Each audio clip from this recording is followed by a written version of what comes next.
Halo semuanya, selamat datang di sesi kedua Bootcamp Career Readiness kita hari ini. Perkenalkan, saya adalah Yohanes Jonaldo Saputra. Pada hari ini kita akan membahas dua modal utama yang menentukan karir kalian di dunia kerja, yaitu hard skill dan soft skill. Nah, sebelum kita mulai materinya, saya mau nanya dulu nih sama kalian. Coba jujur sama diri kalian. Kalau ditanya sudah siap kerja atau belum, kalian akan jawab ya atau tidak? Nah, ada yang menarik nih. Ada jurnal yang menyebutkan bahwa hampir 97% mahasiswa fresh graduate itu menyatakan diri mereka siap untuk bekerja. Tapi kenyataannya tidak seperti itu. Kenapa sih bisa begitu? Nah, itu yang akan kita bahas hari ini. Hard skill dan soft skill. Kita mulai dari yang dasar dulu. Hard skill adalah kemampuan teknis yang bisa diukur, misalkan melalui menguasai software, coding, analisis data, dan bahasa asing. Hard skill bisa dibuktikan melewati sertifikat, portofolio, dan tes lapangan.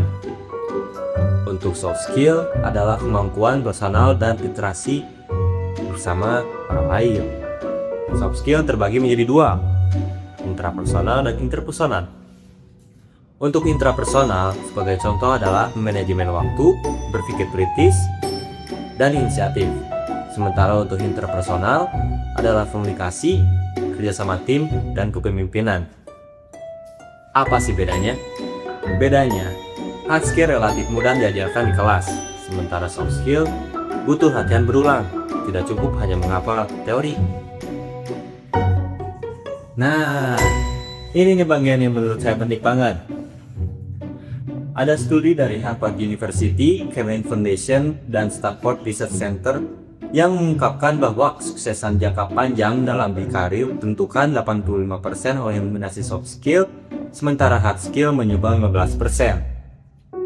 Ada juga buku yang berjudul Listen from the Top yang mengatakan bahwa soft skill bisa mencapai 90% lebih dominan dari hard skill.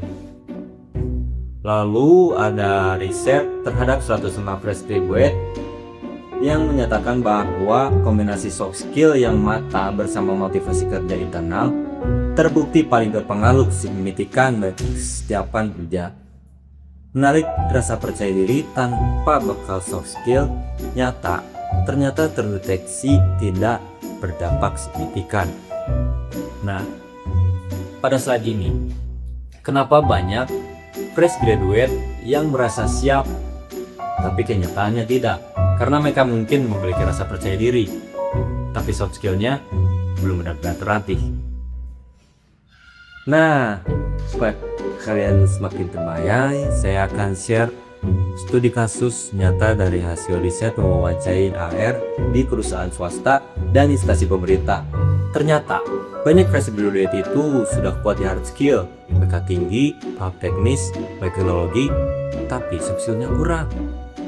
Contoh konkretnya, pelamaran datang terlambat saat wawancara dengan beralasan bahwa mereka sulit menemukan lokasi kantor.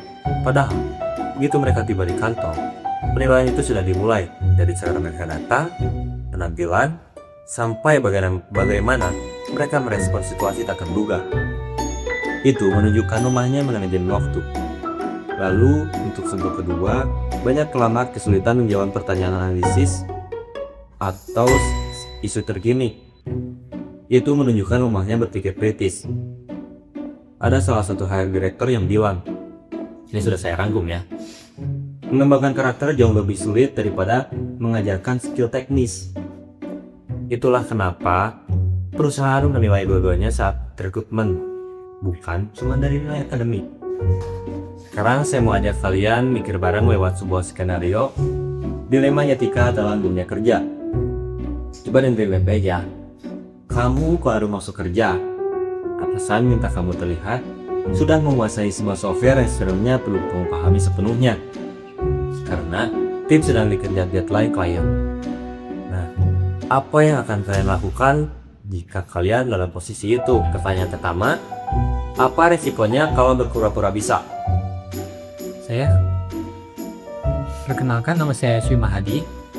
Jadi kalau menurut saya itu bisa melakukan kesalahan dalam sebuah pekerjaan sehingga bisa merugikan perusahaan atau klien.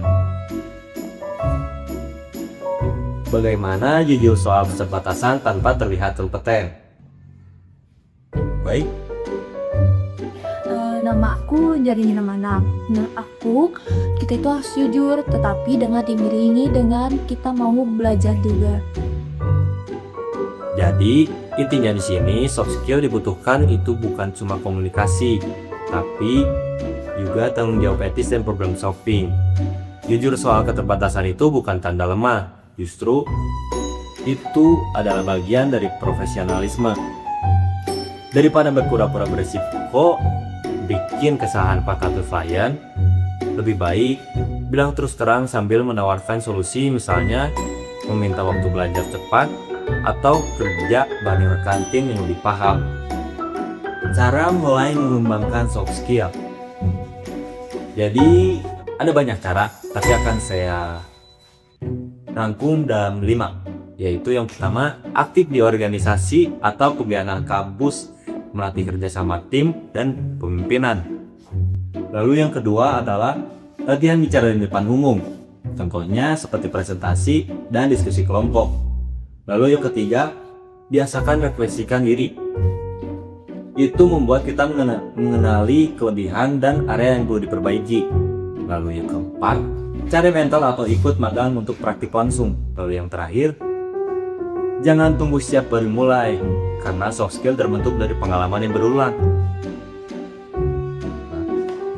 Ini adalah beberapa referensi yang saya sudah siapkan yang mungkin ini bisa bermanfaat untuk kalian. Jadi kesimpulannya, akar skill itu yang membuka pintu wawancara kalian, tapi soft skill yang membuatmu bertahan dan berkembang. Keduanya harus dilatih beriringan. Kesiapan kerja dibuktikan lewat sikap, komunikasi, dan cara mengambil keputusan yang etis. Sesi berikutnya, kita akan lanjut ke penyusunan career action plan.